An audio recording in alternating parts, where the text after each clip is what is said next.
Монгол улсын баруун хойд хэсэг Баян Улгийн аймгийн Ногоон нуур суманд орших Асхтын мөнгөний ордыг анх 1976 онд нээсэн бөгөөд 1996 оны нөөцийн тайлангаар 6.4 сая тонн хүдэр 2.2 мянган тонн мөнгөний нөөцтэй хэмээн тогтоож байжээ. Улсын их хурлын 2007 оны 27 дугаар тогтоолоор Асхтын мөнгөний ордыг стратегийн ач холбогдол бүхий ашигт малтмлын ордод хамруулсан. Түүнээс хойш авто зам, төмөр зам зэрэг дэд бүтцийн хувьд хүндрэлтэй, алслагдмал, төвийн эрчим хүчний шугамд холбогдоогүй, үйлдвэрлэлийн усан хангамж шийдэгдээгүй, баяжуулалтын технологи сонгогдоогүй зэрэг хэд хэдэн шалтгаанаар Асхтын мөнгөний орд эдийн засгийн эргэлтэнд орж чадахгүй өдий хүрсэн юм а. Засгийн газрын 2020-оос 2024 оны үйл ажиллагааны хөтөлбөрт Асхтын мөнгөний ордыг эдийн засгийн эргэлтэнд оруулахад шаардлагатай туршилт, судалгаа хийж хөрөнгө оруулалтын асуудлыг шийдвэрлэнэ гэж тусгасан.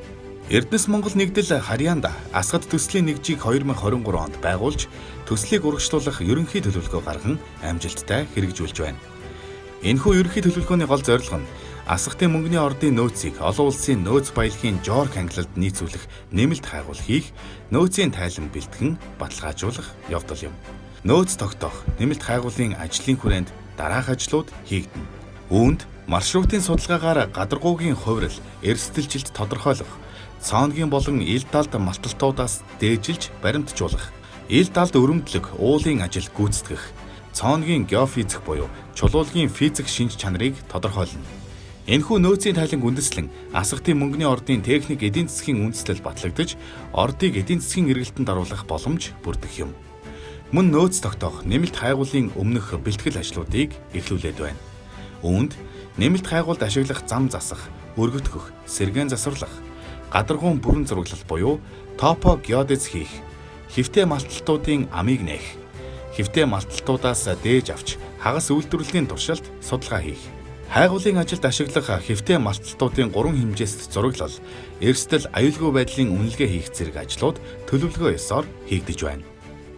Асхат мөнгөний орд бол Монгол Улсын их хурлын тогтоолоор батлагдсан 16 стратегийн ач холбогдолтой ордын нэг нь байна. Нөөц баялагын хувьд бол тухайн үеийн тогтоосон судалгаагаар гарсан дүн нь бол өнөөдрийн олон улсын стандартад бол бас хүлээн зөвшөөрөгдөх болцоогүй учраас энэ орд газрыг яг хэдийн хэмжээний нөөц баялаг, яг ямар эрдэс баялаг байгаа вэ гэдгийг тогтоох нь бол нэн төрөө хийгдэх ёстой ажил байгаа. Бид нэр өөрийнхөө санхүүжилтээр энэ Асхтын мөнгөний ордын геологийн нөөц баялагийг орчин үеийн олон улсын стандартаар тогтоох энэ ажлыг хийж эхлүүлээд байна.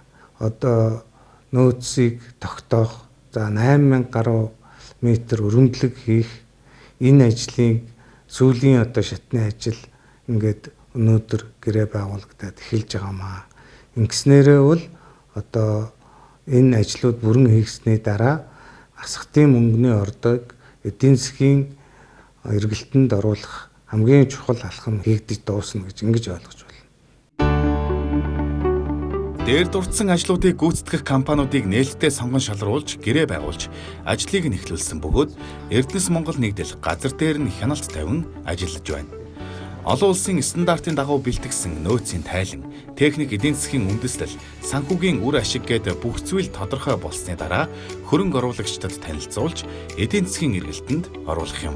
Ийхүү 40 гаруй жилийн өмнө хайгуулыг нь хийж, өөрчилсөн байдлаар нөөцийг нь тогтоосон Асхтын мөнгөний ордыг ашиглах тухай асуудал олон жил яригдсан ч өнөөдөр тус ордыг эдийн засгийн эргэлтэнд оруулах бодит ажлыг Эрдэнэс Монгол нэгдэл хэрэгжүүлж, Алтан хязгаардах үүс Асхат төслийг гацаанаас хөдөлгөж эхэллээ. Өнөөдрийн байдлаар Асхтын кемпээс орд хүртэлх 18.3 км замыг засварлан тээврийн хэрэгсэл зорчход саадгүй болгосон бол эх 7 дугаар сарын 10 гэхэд Асхтын ангиас хэвтэй ам хүртэлх 2 маршрутын 25 км замыг засаж дуусгах юм байна. Ингэснээр Асхтын ордод хүрэх зам харгүй сайжирч, хүн хүч, машин техникүүд саадгүй очих боломж бүрдэх юм. Мөн Асхтын ордын гадаргуугийн бүрэн зураглал буюу топо геодезийн ажлыг энэ сарын эхээр эхлүүлээд байгаа бөгөөд өнөөдрийн байдлаар ордын байрлал, өндрийн сүлжээний хэмжилт, цэг тэмдэгт суулгалтын ажил хийгдэж байгаа ба эх 8 дугаар сарын ихэнх гэхэд дууссан байх төлөвлөгөөтэй ажиллаж байна.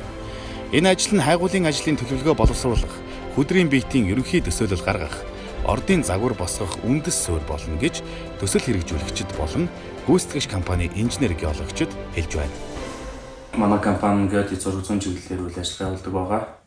Баян аймгийн, Өлгийн аймгийн Ногоон нуур сумын Асхтын мөнгөний орд дээр одоо нэгийг харьцах нь 2000-ын масштабтай байр зүүн зураглал болон агарын зураглалын ажлыг хийж гүйцэтгэхээр мөн ашиглалтын дөрвөн лиценз дээр нийт 247 ширхэг шат тэмхийг газартан суулгаж батлуулахаар ажилламаар ирсэн байна. Асхтын мөнгөний орд нь хэвтэй малтамлын 6 амтай эдгээр амд өнөөдрийн байдлаар их хэмжээний мөс, мөнх цэвдэг тогтсон, зарим хэсэгт нь том чулуу нурсан байдалтай байгаа юм. Энэхүү 6 амыг нээх ажлыг энэ сарын 20-оос эхлүүлэх бөгөөд эх 8 дугаар сарын 20 гэхэд бүрэн хийж дуусгах юм байна. Хэвтэй амнуудыг нээсний дараа 7 дугаар сарын 15-наас 9 дугаар сарын 20-ны хооронд 3 хэмжээст зураглал, эрсдэл аюулгүйн үнэлгээ гүйцэтгэх бөгөөд энэ ажлын үр дүнд хэвтэй малтамлуудын дотор хүн болон техникийн ажиллах нөхцөл боломжийг тодорхойлох юм. Эрдэнэс Монгол нэгдлийн дунд хугацааны стратеги төлөвлөгөөнд заасны дагуу Асхат мөнгөний ордыг ашиглах төслийг ийхүү төлөвлөсөн ёсоор амжилттай хэрэгжүүлж байна. Яг одоо би Баян аймгийн Ногоон нуур сумын 5 дугаар баг буюу Асхтын төслийн талбай дээр уртын хэлжээр ажиллаж байна. Одоо яг манай Асхтын мөнгөний ордыг эдийн засгийн эргэлтэнд оруулахаар төлөвлөсөн 5 ажлын 3 ажлын яг одоо гүйцэтгэж байна. Ам нээх, зам засах, топогеодицийн багуурын гарч ирсэн ажлын үүрэг даалгавраар биелүүлж байна. Ажлын даалгаварт одоо тусгагдсан байгаа ажлуудаа гүйцэтгэж, зам засах ажил нь болохоор Ставаас Кемп хүртэл буюу 17 км, одоогоор бол 40% гүйцэтгэлтэй. Топогеодицийн баг нь болохоор эхний хэмжээ судалгааны ажлуудыг гүйцэтгэж эхэлсэн байна.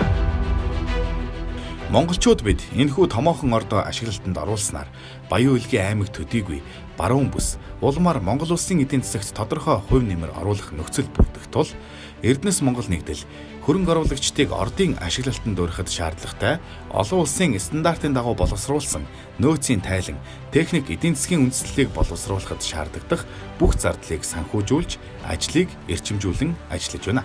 Цар хүрээний хувьд ч эдийн засагт үзүүлэх нөлөөллийн тухайд ч томоохонд тооцогдох уул уурхайн бас нэгэн үүсийг задлж эдийн засгийн эргэлтэнд оруулахад бэлтгэх ажил ийхүү Монгол улсын баруун хязгаарын цэг Алтай өндөрлөг уулсын дунд орших Баян аймгийн Ногоон нуур суманд зогсолтгүй өрнөж байна.